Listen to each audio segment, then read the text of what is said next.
नमस्कार.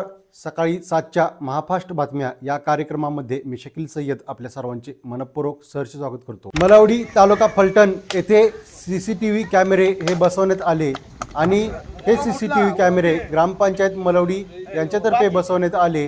मेन चौक, शाळा, अंगणवाड्या, वस्तीवरच्या शाळा येथे हे ग्रामपंचायततर्फे CCTV कॅमेरे बसवण्यात आले आणि याची माहिती मलवडीचे सरपंच श्री बाजीराव तरडे यांनी साथी न्यूजला दिली.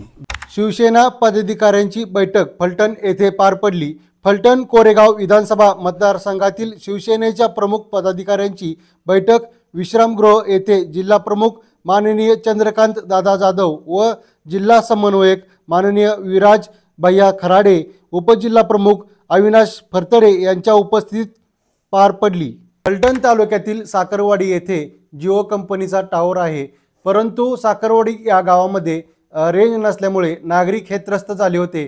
त्यामुळे जिओ कंपनीचा 5G टावर आणि 5Gची रेंज हे तेथील लोकांना भेटावी आणि सातत्यपूर्ण त्यांना जिओची रेंज भेटावी, कोणताही अडथळा येऊ नये अशी मागणी साखरवाडी ग्रामस्थांतर्फे होत आहे. राष्ट्रवादी काँग्रेस पार्टीचा आज वर्धापन दिन आणि मंगळवार दिनांक 10 जून 2025 रोजी स्थळ श्री शिवछत्रपती क्रीडा संकुल, बॅडमिंटन हॉल, म्हाळुंगे, बालेवाडी, पुणे 45 या ठिकाणी होणार आहे. फलटणमध्ये होणारे चेन स्नॅचिंग प्रकार रोखण्यासाठी शहर पोलिसांची अचानक दुचाकी तपासणी मोहीम पोलीस निरीक्षक हेमंत कुमार शाह यांनी सांगितलेले आहे. गैरप्रकार टाळण्यासाठी छत्रपती संभाजी महाराजांच्या स्मारकासमोरील भिंत पाडण्याची मागणी भारतीय जनता पार्टी यांच्यातर्फे करण्यात येत आहे.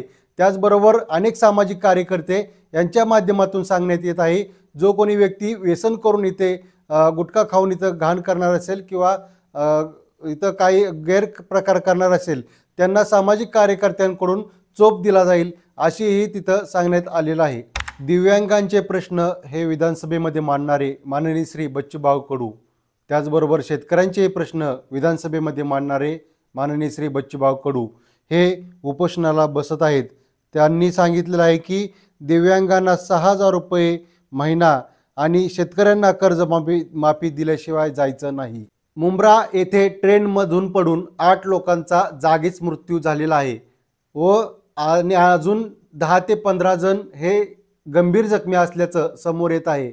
खरं तर याचं कारण असं आहे की त्या लोकल जात असताना तेथे वळण होतं आणि हे वळणावरून फुल भरलेली लोकल जात होती आणि त्याच वेळेस दुसरी लोकल दुसऱ्या ट्रॅकवरून येत होती आणि तीही लोकल पूर्ण भरलेली होती आणि या दोन्ही लोकल पूर्ण भरलेल्या असल्यामुळे साहजिकच दरवाजामध्ये सुद्धा लोक जास्त होते आणि ही संख्या जास्त असल्यामुळे दोन्ही ट्रेन जवळ आल्यामुळे आणि ह्या ट्रेन घासून गेल्यामुळे ही लोक एकमेकाला घासली व इथे ही लोक खाली पडल्याची माहिती आपणाला प्राथमिकदृष्ट्या पाहायला भेटते.